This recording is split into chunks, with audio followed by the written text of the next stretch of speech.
The ground beneath Kale's feet trembled as the monstrous crowd roared from all sides of the arena. Disoriented and stripped of his memories, he struggled to make sense of the alien world he'd been thrust into. The last thing he remembered was a blinding flash of light, then darkness, and now this hellish amphitheater filled with chittering, screeching spectators whose anatomies defied human understanding. The arena itself was a vast, circular pit, its floor covered in a strange blue-gray sand that seemed to shimmer with an inner light. Towering walls of obsidian-like material rose 30 feet high around him, topped by force fields that contained a frenzied audience. The twin suns of this foreign world beat down mercilessly, their orange and red light casting everything in a bloody hue. Kale's hands were empty. They had given him no weapons, no armor, just a thin, dark gray jumpsuit that stuck to his skin with cold sweat. Despite his confusion and fear, something deep inside him remained calm, analyzing, assessing. A familiar sensation, like muscle memory, though he couldn't place its origin. "Behold the human specimen," a voice boomed in a language he somehow understood, though he knew he'd never heard it before. Fresh from the primitive world at the edge of the Outer Rim, will it provide entertainment worthy of the great festival of blood? The crowd's response was deafening, a primal sound of bloodlust that transcended species differences. Kale's heart pounded against his ribs, but still, that strange inner calm persisted. The announcer continued, "And facing this fragile creature, the pride of our glorious empire, the undefeated champion of the Seventh House, Zalara the Merciless." A gate opposite Kale slid open with a hiss, and the crowd's frenzy reached new heights. From the shadows emerged a figure that moved with such fluid grace, it seemed almost to pour into the arena rather than walk. Zalara stood nearly 7 feet tall, her body lean and powerful beneath ceremonial battle armor that gleamed with an iridescent blue-green sheen. Her skin was a deep amber color, marked with intricate patterns that might have been tattoos or natural markings. Her face was humanoid but sharply angled, with high cheekbones and eyes like liquid silver that reflected no light. A mane of what appeared to be fine, metallic filaments cascaded down her back, moving as though alive. She carried an elegant weapon, part staff, part energy blade, that hummed with barely contained power. As she approached the center of the arena, she twirled it in a dazzling display of control and skill that drew appreciative howls from the spectators. Zalara circled Kale, her movements predatory and confident. Her lips pulled back to reveal teeth filed to points, a smile devoid of mercy. "So this is what they send to face me." Her voice was melodic but cold. "A hairless ape from that backwater planet? They dishonor me." She addressed the crowd then, raising her weapon. "I promise you a swift end to this farce. Watch as I add another trophy to the glory of the Seventh House." She turned back to Kale, those silver eyes narrowing. "You won't last a minute against me, human," she mocked, loud enough for the front rows to hear and laugh.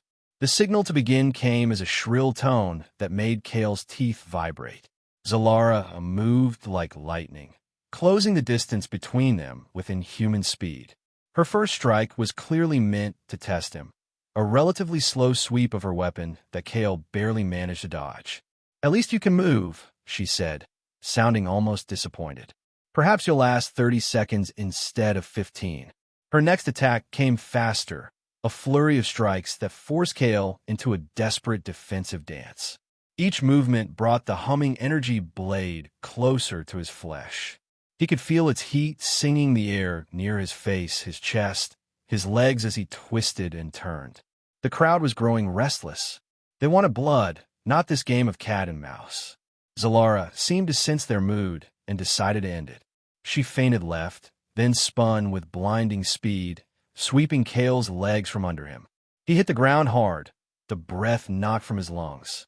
Zalara stood over him, weapon raised for the killing blow. "Not even a full minute," she said with contempt. "Pathetic." Time seemed to slow. The weapon began its deadly arc toward Kale's chest, and something inside him, something buried deep in his subconscious, abruptly awakened. His body moved with a speed and precision that surprised even him. His hand shot up, catching Zalara's wrist just before the blade would have pierced his heart. Her silver eyes widened in shock as she found her killing blow stopped by impossible strength.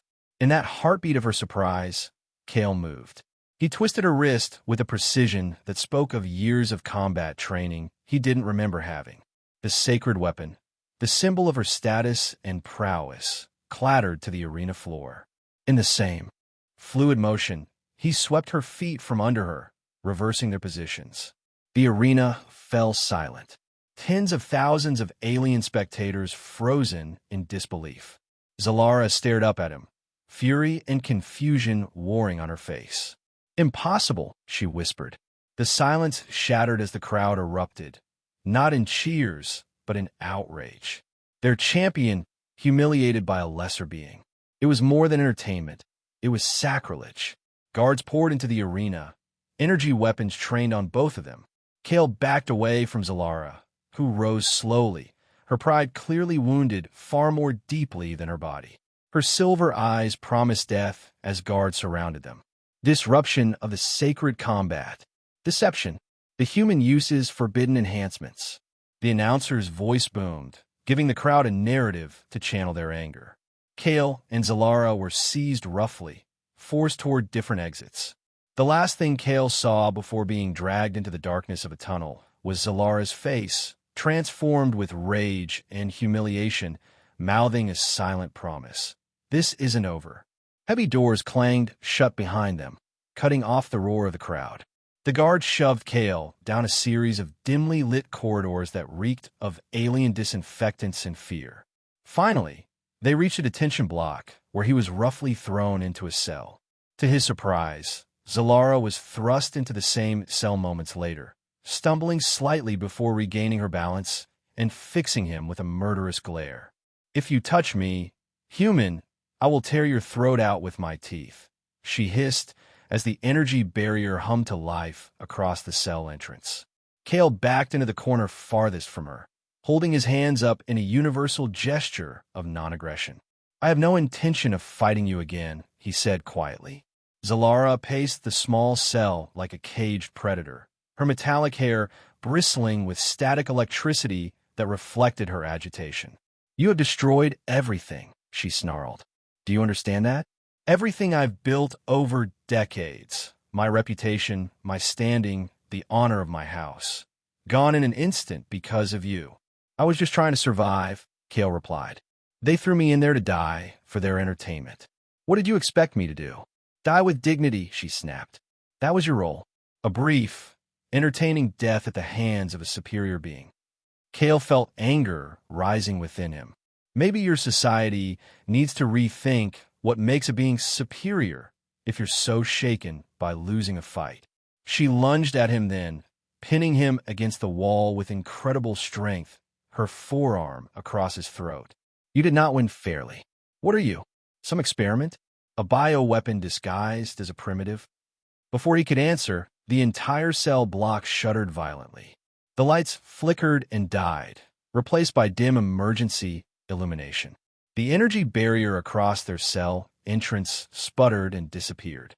In the sudden darkness, they heard screams, weapons fire, and the unmistakable sound of explosions in the distance. Zalara released Kale, moving cautiously toward the cell entrance. "Something's wrong," she whispered, more to herself than to him. The facility shook again, harder this time. Dust rained down from the ceiling. "Looks like our chance to get out of here," Kale said, already moving toward the open doorway. Zalara grabbed his arm. "And go where, human? You're on a planet you know nothing about, surrounded by beings who would kill you on sight. Especially now." "I'll take my chances out there rather than wait for your people to execute me formally," he replied, pulling away from her grip. A thunderous explosion rocked the detention block. Moments later, they heard the sounds of approaching chaos, shouts, running footsteps, the crack of energy weapons. "Those aren't guards," Zalara said, her expression darkening. "That's the sound of a slave uprising. They'll kill anyone associated with the arena system." She fixed Kale with an intense stare. "Including me. Especially me." Kale hesitated. Despite everything, leaving her to die felt wrong. Then come with me. With you? She laughed bitterly. The human who destroyed my life? Look, we can hate each other later. Right now, we both need to get out of here alive. He extended his hand. Temporary alliance? Zalara stared at his offered hand with disgust. Another explosion, much closer this time, sent cracks racing across the ceiling of their cell. Fine, she said finally, ignoring his hand. But understand this. Once we're clear of danger, we part ways. And if we ever meet again... She left the threat unfinished. They moved into the corridor, instantly confronted by the bodies of two guards slumped against the wall, their weapons missing. Smoke was beginning to fill the hallway, reducing visibility to a few yards. This way, Zalara said, taking the lead. There's a maintenance access point that leads to the lower levels. From there, we can reach the outer ring and find transport. They moved quickly through the smoky corridors, avoiding the main pathways where the sounds of fighting grew louder. At one junction, they nearly walked into a group of escaped prisoners, their bodies marked with the brands of mining slaves. Kale pulled Zalara back, just in time, into a recessed doorway. The slaves passed by, not noticing them. They carried makeshift weapons and the energy rifles of fallen guards. Their faces were masks of vengeance. They would tear you apart if they saw your ceremonial markings, Kale whispered. Zalara's hand unconsciously touched the patterns on her face. And you? They would welcome you as a fellow victim. Somehow I doubt that. Not after being seen fighting in the arena. They continued on, making their way through increasingly damaged sections of the facility. Twice they had to double back to avoid collapsed passageways. The air grew thicker with smoke and the acrid smell of burning synthetics. They reached a maintenance hatch that Zalara struggled to open manually with the power out. Kale moved to help, and together they managed to wrench it open, revealing a narrow vertical shaft with ladder rungs embedded in one wall. Down, Zalara instructed. At least 20 levels. They descended in silence, the sounds of the uprising growing more distant. The emergency lights in the shaft flickered erratically, sometimes plunging them into complete darkness for terrifying moments before sputtering back to life. At the bottom, they emerged into a vast utility level, a maze of pipes, conduits, and machinery that hummed with backup power. The ceiling was low, forcing Zalara to stoop slightly. The outer ring access should be half a kilometer this way, she said, pointing. They had made it perhaps halfway when they heard voices echoing through the machinery ahead. Zalara froze, then pulled Kale behind a massive coolant tank. Guards, she whispered. Four heavily armed security personnel appeared, sweeping the area with handheld scanners. They wore the insignia of house security rather than arena guards, elite troops. They're not looking for escaped prisoners, Zalara whispered, her expression puzzled. They're searching for something specific. One of the guards consulted a tracking device, then pointed in their direction. Life signs behind that coolant system. 2 signatures. We need a distraction, Kale muttered, looking around desperately. His gaze settled on a control panel nearby. Without hesitation, he darted over to it and slammed his fist against the emergency purge button. Warning klaxons immediately began to sound, and jets of pressurized steam erupted from valves throughout the utility level. In the confusion, Kale and Zalara ran, using the billowing steam as cover. Behind them, they heard shouted orders and the whine of energy weapons discharging blindly. They found the access corridor to the outer ring and sprinted down it, emerging into a wide thoroughfare that circled the entire facility. This level was clearly for supply and maintenance. Loading docks lined one wall, while the opposite side featured windows looking out onto an alien cityscape bathed in the reddish light of dusk. There, Zalara pointed to a small transport pad where several maintenance vehicles were docked. We could take a service skimmer. As they approached the vehicles, a commanding voice rang out. Hold, Champion Zalara. They turned to find a tall, aristocratic figure flanked by Morehouse security guards. Unlike the others, he wore the ceremonial armor of a high-ranking military commander, though his bore different markings than Zalara's. Sub-Commander Kieran, Zalara said, her voice tight with barely controlled rage. I should have known you'd be involved in this chaos.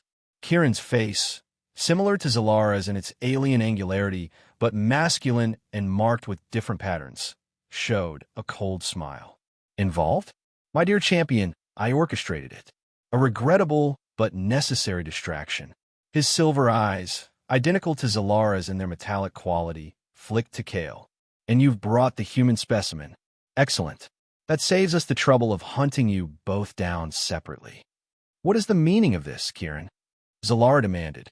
You betray your own house. Kieran laughed, the sound like crystal breaking.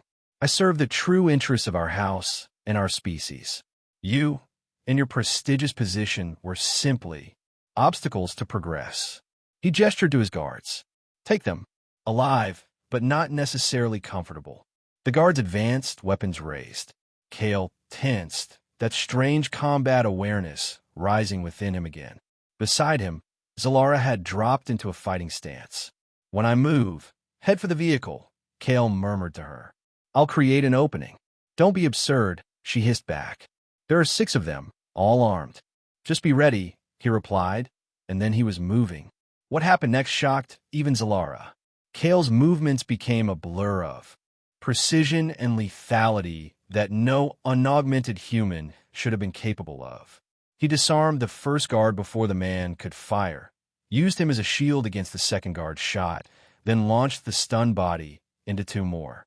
Zalara recovered from her surprise quickly, engaging Kieran directly while Kale dealt with the remaining guards. Her fighting style was different from his, flowing, acrobatic, utilizing her height and reach, but equally effective. In less than 30 seconds, 5 guards lay unconscious or groaning on the floor. Only Kieran remained standing, locked in combat with Zalara. He was clearly her equal in skill, matching her move for move.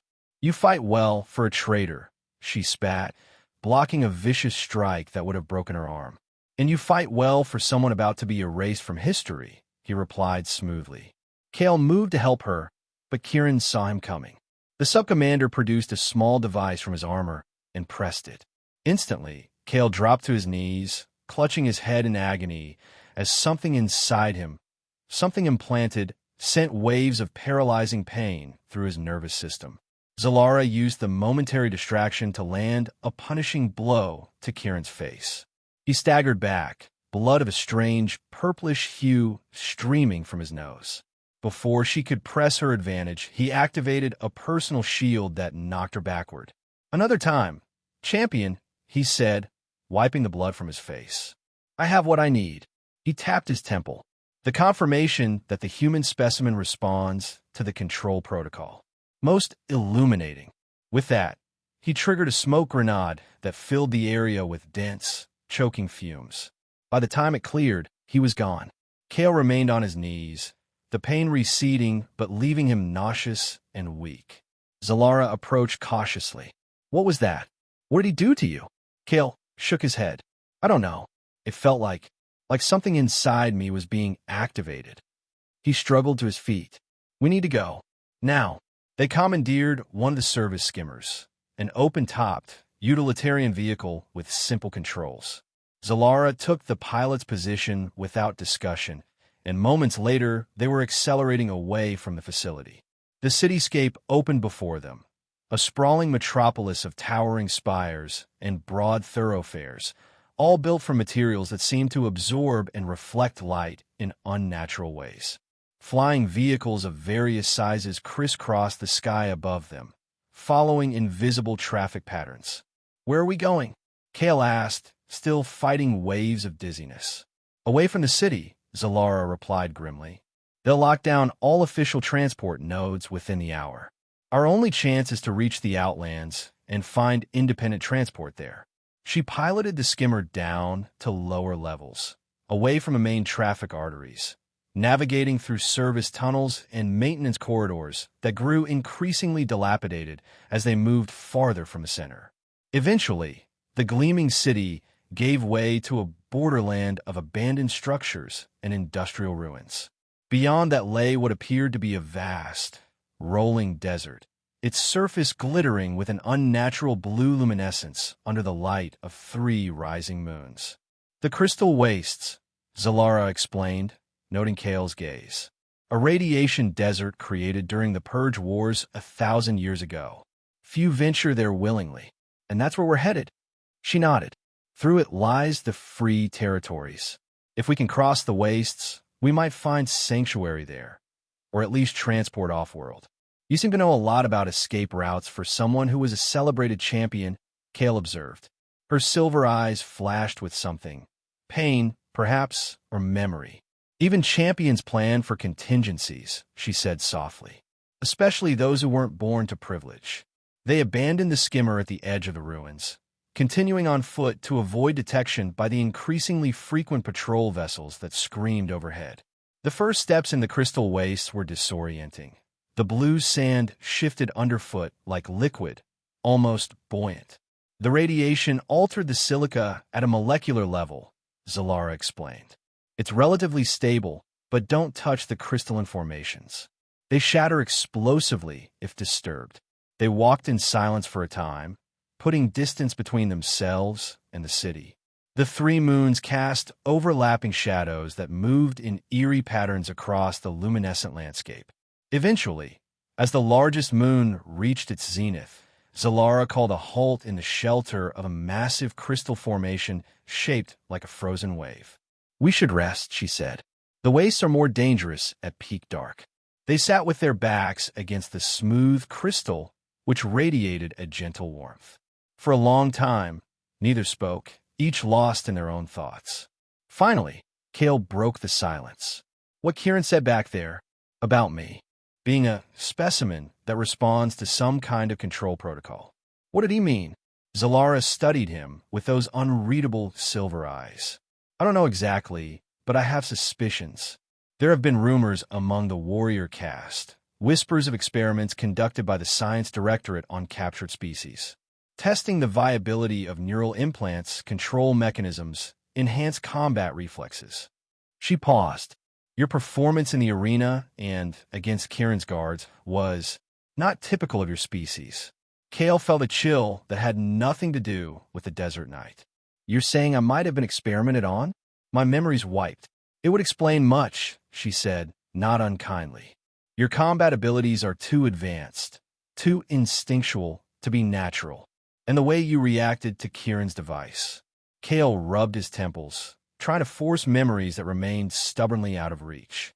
Only fragments came, flashes of different life. A uniform, a mission briefing, stars seen through a viewport, the sensation of falling. "I was sent here," he said slowly, the realization dawning. "Not captured randomly. I was on a mission." Zalara's expression showed genuine curiosity now. "What kind of mission would your people send a lone operative on? To a world that has had no official contact with Earth?" "I don't know, but I intend to find out." He met her gaze directly, starting with why your subcommander seems so interested in what's inside my head.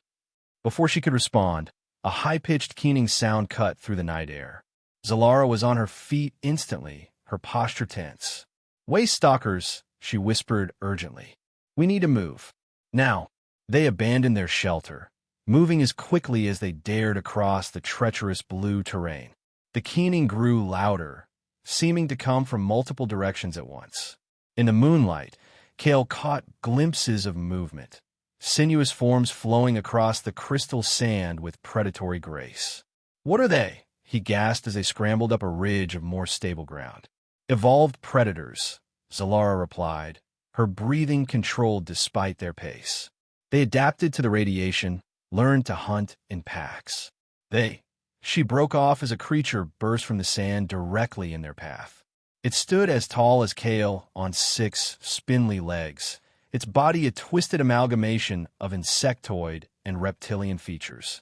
Its head was dominated by sensory pits rather than eyes, and a set of mandibles clicked rapidly as it oriented toward them.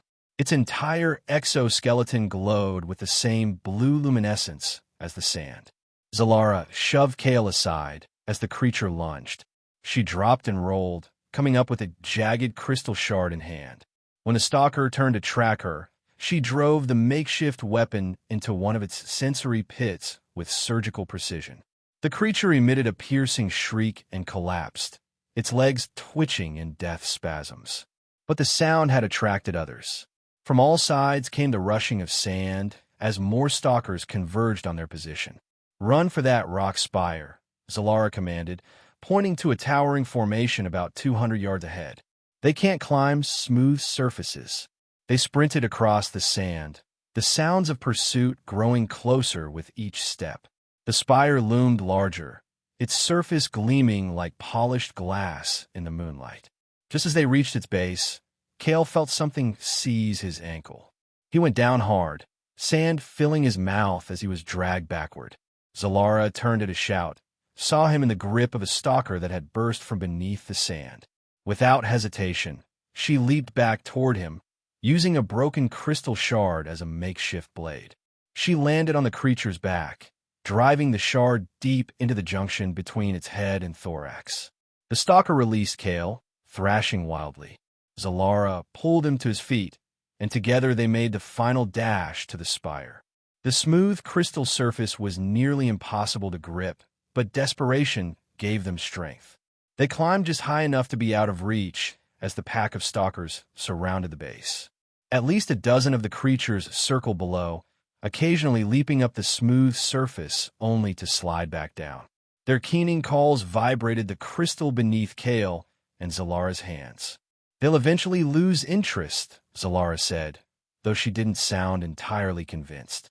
"When the suns rise, they'll burrow beneath the sand." Kale found a small ledge about 15 feet up the spire where they could rest more comfortably. "So we wait until dawn," he said, helping Zalara onto the narrow shelf. "Yes." She settled beside him, her body tense, alert for any sign that the stalkers had found a way to reach them. As the night deepened, the temperature dropped dramatically.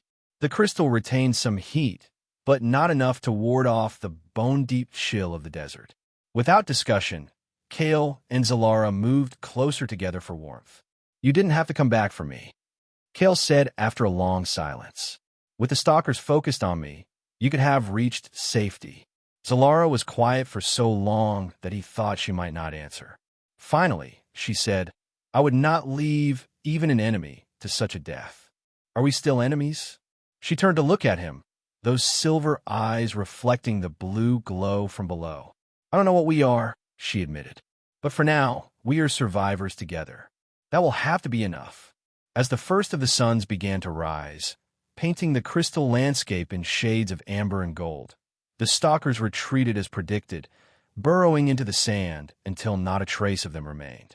Kale and Zalara carefully descended the spire, muscles stiff from the cold and their precarious position.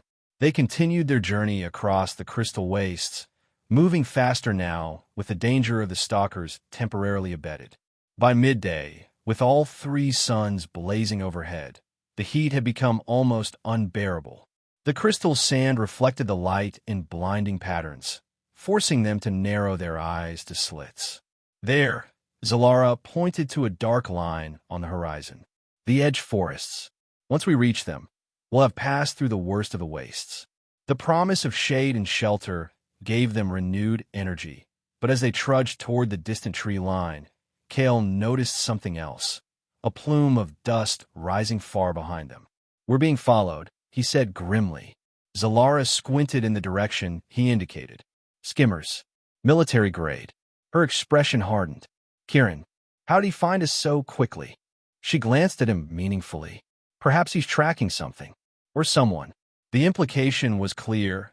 If Kale had been implanted with some sort of control mechanism, it might also contain a tracking device. The thought made his skin crawl. "We need to move faster," Zalara said, increasing her pace despite the punishing heat. They pushed on, but the dust plume grew steadily larger. Their pursuers were gaining. By the time they reached the first outlying trees of the edge forest, strange, twisted growths with crystalline bark and leaves like sheets of thin metal, the skimmers were close enough to make out individual shapes. 5 vehicles, Zalara counted, her expression grim. At least 3 warriors per skimmer, plus Kieran. The edge forest offered some cover, but not enough to simply hide. The trees were widely spaced, their metallic foliage providing minimal concealment. "We can't outrun them," Kale said, his mind racing through options. "We need to find a defensive position, set up an ambush." Zalara nodded, her warrior instincts aligning with his. The forest grows denser ahead. There's an ancient research outpost about 2 kilometers in, abandoned since the Purge Wars. Its walls are reinforced with radiation-dampening materials. "Lead the way," Kale said. They moved deeper into the strange forest, its metallic vegetation creating an otherworldly symphony as the wind passed through.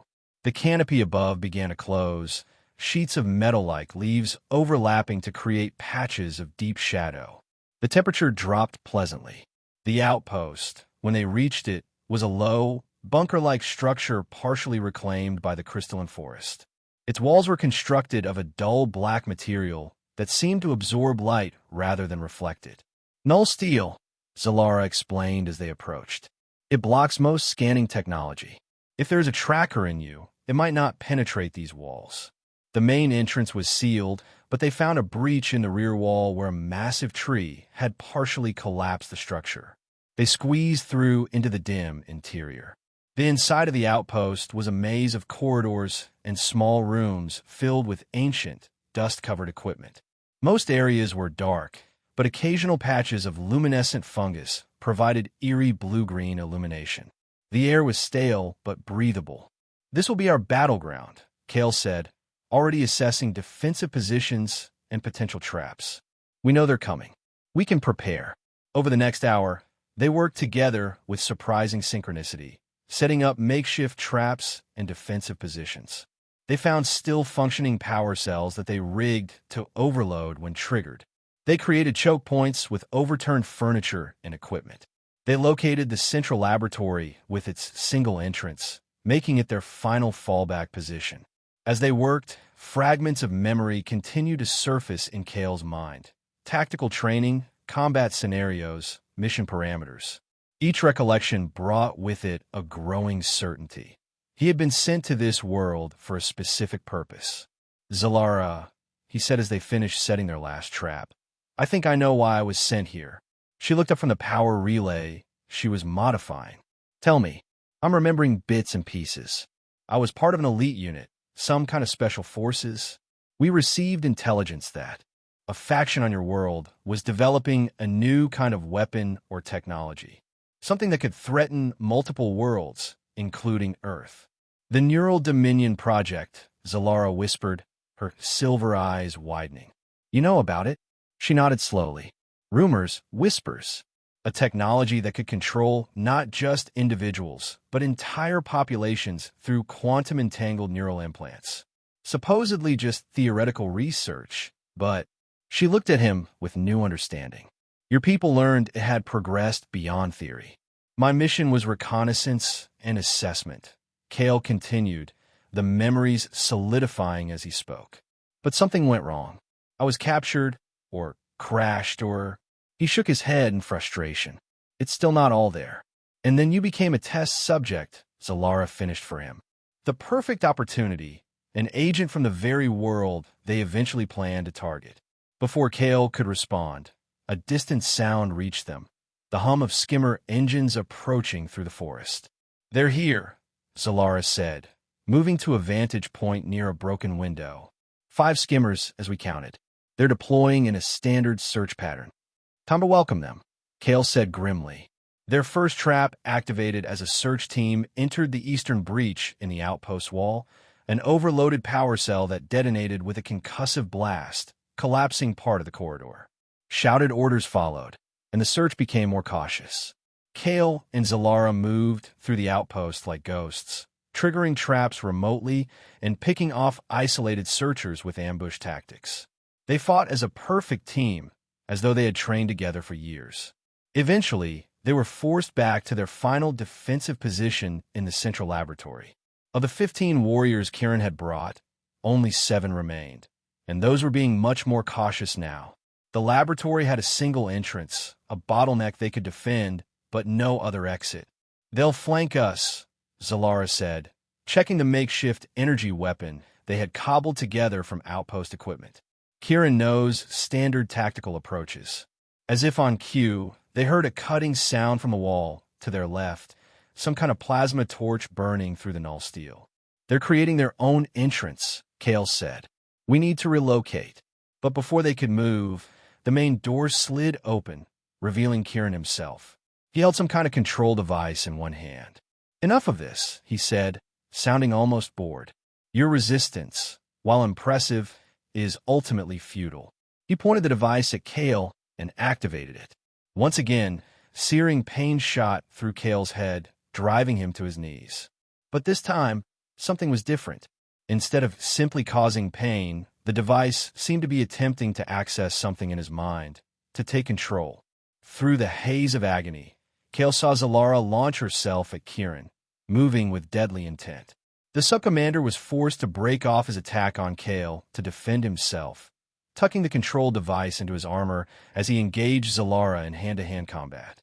Their fight was a blur of strikes and counters, each combatant displaying extraordinary skill. They were evenly matched, but Kieran fought with cold precision while Zalara seemed driven by raw fury. You betrayed everything, she snarled as they grappled. Our house, our codes, our very species. I evolved beyond them, Kieran replied coolly, blocking a vicious strike aimed at his throat. Our old ways keep us isolated, stagnant. The Neural Dominion Project offers us control of 1,000 worlds without firing a single shot. We implant key individuals control their decisions and watch as they surrender their resources, their technology, their freedom, all while believing it was their own choice. Kale struggled to his feet, fighting through the residual pain. He spotted the control device peeking from a gap in Kieran's armor during a particularly intense exchange of blows. The implants are flawed, Kale said, his voice stronger than he expected. They degrade the host brain over time. Your test subjects have been dying, haven't they? Kieran's rhythm faltered for just a moment, enough for Zalara to land a solid blow that sent him staggering back. How could you possibly know that? He snarled. Because it's why I was sent here, Kale replied, memories crystallizing with sudden clarity. Not just to confirm the project existed, but to warn you. The quantum entanglement effect creates a feedback loop that eventually destroys neural tissue. Your perfect weapon will kill everyone you implant. Kieran's face contorted with rage. Lies. Our scientists are close to stabilizing the effect. A few more test subjects, particularly ones with your apparent resistance, and we'll have it perfected. While Kieran was distracted, Zalara moved with lightning speed, her hand darting into the gap in his armor to retrieve the control device. Kieran roared with fury, abandoning all technique to tackle her to the ground. The device skittered across the floor. Kale lunged for it, but one of Kieran's remaining warriors entered through the newly cut opening in the wall, weapon raised. Kale had to dive for cover as energy bolts scorched the air where he had been. Zalara and Kieran continued their desperate struggle, rolling across the laboratory floor, knocking over ancient equipment and sending up clouds of dust. Neither could gain a definitive advantage. With the control device still out of reach and Kieran's warrior moving to flank him, Kale made a split-second decision. He grabbed a power cell they had earlier rigged as a trap and hurled it at the equipment banks along the far wall. The resulting explosion rocked the entire laboratory, sending chunks of ceiling crashing down. In the chaos, Kale spotted the control device partially buried under debris. He scrambled toward it, reaching it just as Kieran broke free from Zalara and lunged in the same direction. Their hands closed on it simultaneously. For a moment, they were locked in a test of pure strength, both gripping the device. Kieran's silver eyes burned with hatred as he tried to wrest it from Kale's grasp. Then, with a sudden twist, Kale managed to turn the device so that its emitter faced Kieran. Let's see how you like it, Kale growled and activated the device. Kieran's reaction was immediate and shocking. Instead of experiencing pain as Kale had, the subcommander's entire body went rigid, his eyes widening in apparent horror. He released the device and stumbled backward, hands clutching at his head. No, impossible, he gasped. The control protocols are keyed only to Earth physio-low. His words choked off as he convulsed, then collapsed to the floor, silver eyes staring sightlessly at the ceiling. The remaining warrior, seeing his commander fall, retreated hastily through the opening they had cut. Moments later, they heard the sound of skimmers powering up and departing. Zalara approached Kieran's body cautiously, checking for signs of life before confirming he's dead. Kale stared at the control device in his hand. I don't understand. It shouldn't have affected him like that. Zalara was examining Kieran's body with growing horror. She pulled back part of his armor to reveal a small surgical scar at the base of his skull. He was implanted too, she whispered. He was part of his own experiment. Kale's mind raced. It makes sense. He wouldn't risk implanting others without testing it himself first. But why did the controller affect him so severely when all it did was cause me pain? Perhaps your implant is different, Zalara suggested. Experimental. Maybe you were never meant to be controlled, just studied. She looked up at him with new respect. Your people sent you knowing you might be captured and experimented on, didn't they? You were bait. The thought was chilling, but aligned with the fragments of memory Kale had recovered. A volunteer mission. Extreme risk. The greater good. A datapad had fallen from Kieran's armor during the struggle. Zalara retrieved it and activated the screen. Her silver eyes widened as she scrolled through the information. This contains details of the entire Neural Dominion project, she said in disbelief. Research locations, test results, implementation plans. She looked up at Kale. And a list of everyone already implanted. There are hundreds across multiple worlds. Government officials, military leaders, corporate executives. A network ready to be activated, Kale said grimly. And according to my recovered memories, one that would have killed all those people within months of activation. Zalara's expression hardened. We need to get this information to people who can shut down the remaining research facilities. My sister serves on the High Council. She's always opposed the Science Directorate's more extreme projects. She hesitated. But first, we need to deal with your implant. Kale touched the back of his neck instinctively.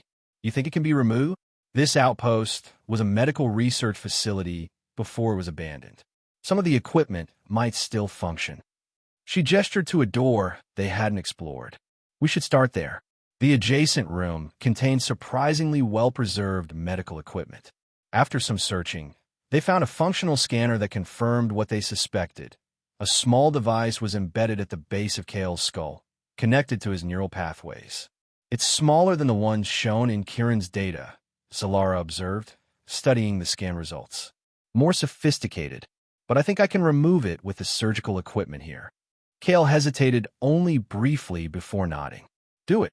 The procedure was tense, but ultimately successful. Zalara's warrior training had included field medicine, and her hands were steady as she extracted the tiny device from Kale's brainstem. When she finally held it up to the light, it seemed almost innocuous, a translucent crystal smaller than a grain of rice. To think something so small could cause so much damage, she said softly, placing it in a containment unit they had found. How do you feel? Kale touched the bandage at the base of his skull. Clearer, like a fog has lifted. He smiled slightly, less like someone else's weapon. They spent the night in the relative safety of the outpost, using the time to rest and to thoroughly review the data on Kieran's pad.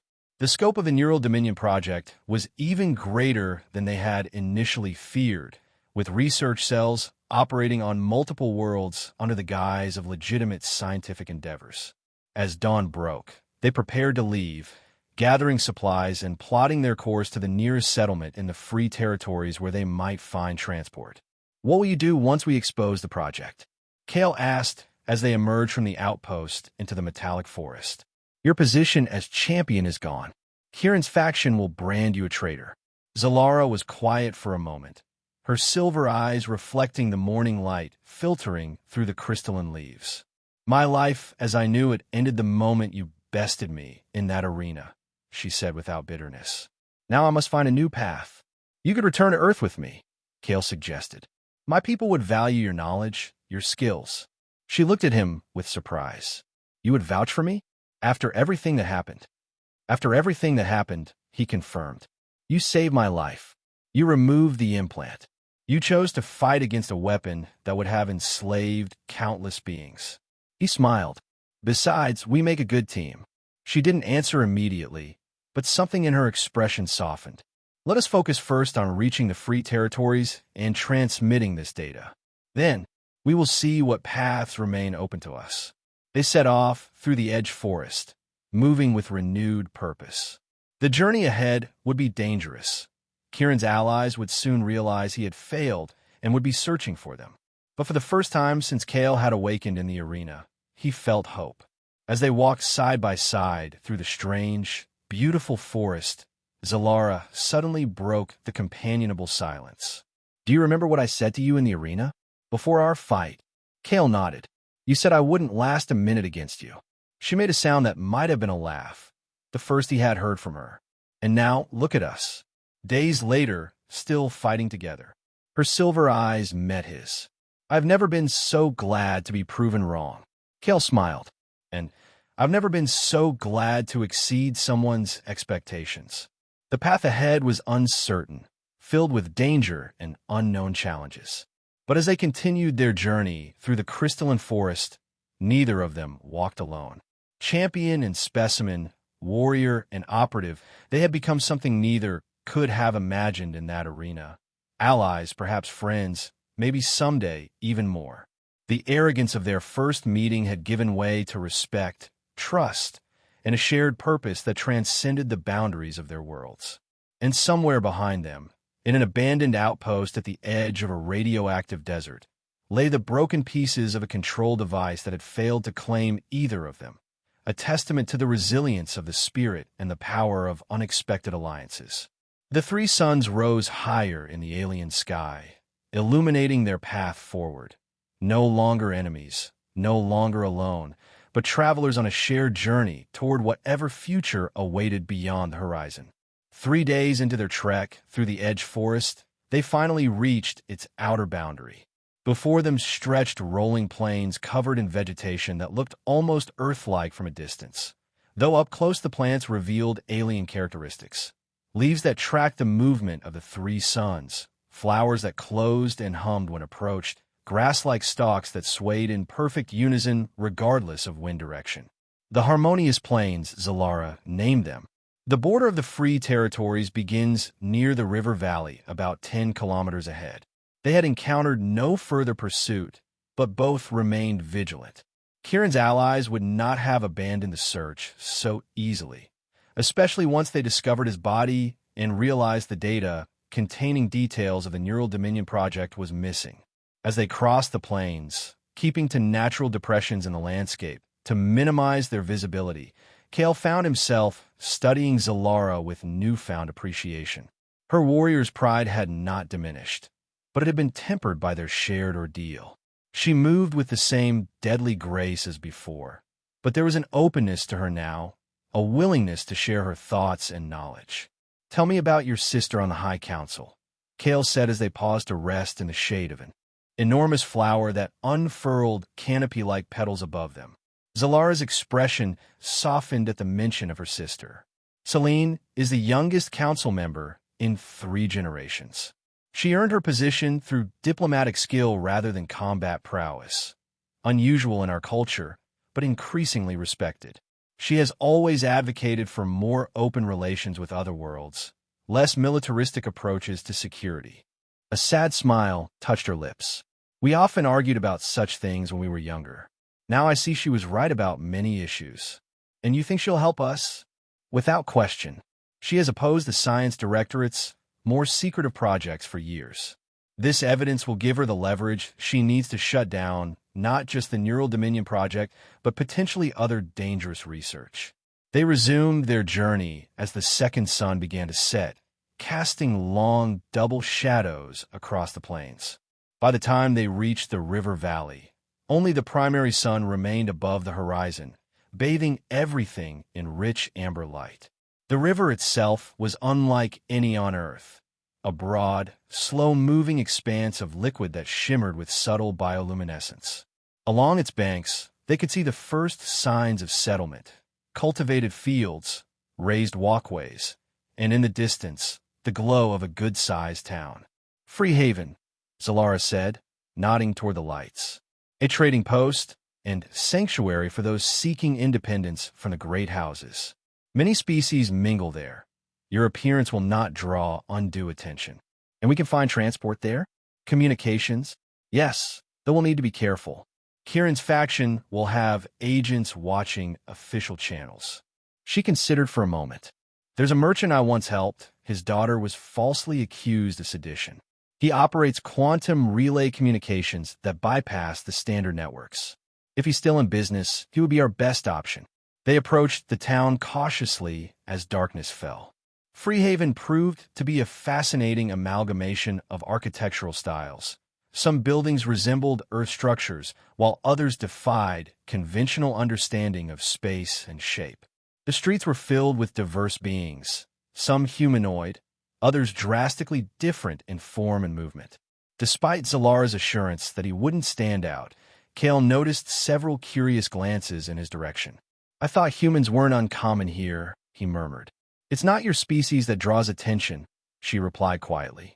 "It's that you walk openly with someone bearing the markings of a house champion. Such pairings are unusual." She led him through winding streets to a marketplace area where shops and stalls remained open despite the late hour. They stopped before an establishment whose sign displayed symbols Kale couldn't read, but that seemed to indicate communication services. "Wait here," Zalara instructed. "Let me approach alone first. Morn may be less welcoming if he sees me with a stranger." Kale nodded and positioned himself at a nearby stall, pretending interest in its display of crystalline ornaments while keeping the communication shop in his peripheral vision. Zalara had been inside for only a few minutes when Kale noticed a disturbance at the far end of the marketplace. A group of beings were moving with purpose through the crowd, their dark uniforms marking them as some kind of authority. Leading them was a tall figure whose bearing reminded him uncomfortably of Kieran. Instinct told him they were searching for something or someone. He needed to warn Zalara, but entering the shop might only draw attention to her location. The decision was made for him when the shop door opened and Zalara emerged, accompanied by an older male of her species whose elaborate facial markings suggested significant age and status. They were deep in conversation and hadn't noticed the approaching threat. Kale moved quickly, circling around to intercept them before they became visible to the search party. He caught Zalara's arm, speaking quickly and quietly. "Trouble. Official-looking squad, approaching from the north end of the market. They're searching systematically." To his surprise, it was the older male who responded first. "House security," he confirmed after a quick, subtle glance. "Elite unit, by their insignia." He turned to Zalara. "Your message must have rattled some very powerful people. Champion. Come, there's another exit." He led them back into the shop and through a concealed door to a cramped storage area. A hatch in the floor revealed a narrow tunnel lit by the same bioluminescent material as the river. "The old service passages," the merchant, presumably Morden, explained. "They connect most of the original settlement buildings. Follow this one east for 400 meters, then take the third junction north. It will lead you to my transport depot near the river docks." "The message?" Zalara asked urgently. "Already transmitted. On the secure quantum relay, as requested. Your sister will receive it within the hour." Morden's expression was grim but determined. "What you've uncovered, it changes everything. The council will have to act." "Thank you, old friend," Zalara said, clasping his shoulder in what appeared to be a gesture of respect. "Consider my debt paid in full," he replied. "Now go. I'll delay them if they come here." The tunnel was narrow and damp, forcing them to move in single file, occasionally wading through shallow puddles of the glowing river water. They followed Morden's directions, taking the third junction northward until eventually emerging through another hatch into a warehouse filled with shipping containers and transport vehicles of various designs. "We need to get off planet," Zalara said as they moved cautiously through the shadows of the warehouse. "Once the council receives the data, both sides will be looking for us. Kieran's faction to silence us, the council to secure us as witnesses." "And which would be worse?" Kale asked. Both have their risks, she admitted. But my sister will protect us if she can. The question is whether she'll have enough support to counter those involved with the project. They found a small freight hauler that Zalara deemed suitable, an older model with minimal automation that would be harder to track. Using access codes Morden had provided, they managed to power it up without triggering the dock alarms. As they prepared for launch, Kale noticed Zalara hesitate, her silver eyes fixed on the night sky visible through the warehouse's transparent roof panels. "Second thoughts?" he asked gently. "I'm leaving my world, possibly forever," she said, her voice uncharacteristically vulnerable. "Everything I've known, everything I've worked for, everything that tried to kill you," Kale reminded her. "Everything that was built on secrets and control." She met his gaze. "And what awaits me on Earth? Suspicion? Containment? Study? Protection," he countered. "Respect for what you've risked. And—" he hesitated, then continued more softly, "someone who knows what it's like to question everything you thought you were." Something shifted in her expression then, the last barrier of formality falling away. "You have changed me, human," she said, using the term now with a warmth that transformed it from an insult to something almost affectionate. "In that arena, I thought I was facing an inferior being. Now I see I was meeting my equal." The moment was interrupted by the distant sound of alarms. Their time had run out. The takeoff was tense but successful, Zalara's skill as a pilot evident as she navigated the small freighter through Freehaven's minimal security grid and into the upper atmosphere. Only one patrol vessel attempted to intercept them, but a daring maneuver through the planet's debris ring lost their pursuit. Once they achieved stable orbit, Zalara programmed the navigation system for a jump point that would take them toward Earth sector of space. It would be a long journey, requiring multiple hyperspace jumps and likely some creative navigation to avoid official checkpoints. As the stars streaked to lines around them in the first jump, Kale found himself reflecting on the strange path that had brought him here. From confused prisoner in an alien arena to fugitive fleeing with a former enemy who had become something much more complex. "What are you thinking?" Zalara asked, observing his contemplative expression. About that moment in the arena, he replied honestly, "When you said I wouldn't last a minute against you." She smiled, a full, genuine expression that transformed her stern features. "You have not let me forget my arrogance." "Not arrogance," he corrected. "Confidence based on everything you knew to be true. Until it wasn't." He met her gaze steadily. "We both had to unlearn what we thought we knew.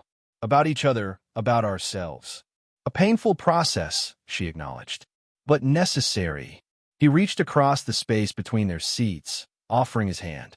After a moment's hesitation, she took it, her long fingers intertwining with his. "And not one we have to face alone." The freighter carried them deeper into space, away from the world that had bound them both, her by birth and position, him by capture and experimentation. Behind them lay danger and pursuit. Ahead lay uncertainty and challenge. But in that moment, between the stars, they found something neither had expected in that fateful arena encounter: understanding, respect, and the promise of a future where neither of them would stand alone. Zalara's arrogance had cost her everything she had once valued. Kale's capture had stripped him of memory and agency. Yet together, they had found something more valuable than titles or missions. They had found truth, purpose, and each other. And as the ship carried them toward Earth and whatever awaited them there, both knew that the most important journey had already begun, the one that had started in a heartbeat of defiance and connection in an arena far behind them.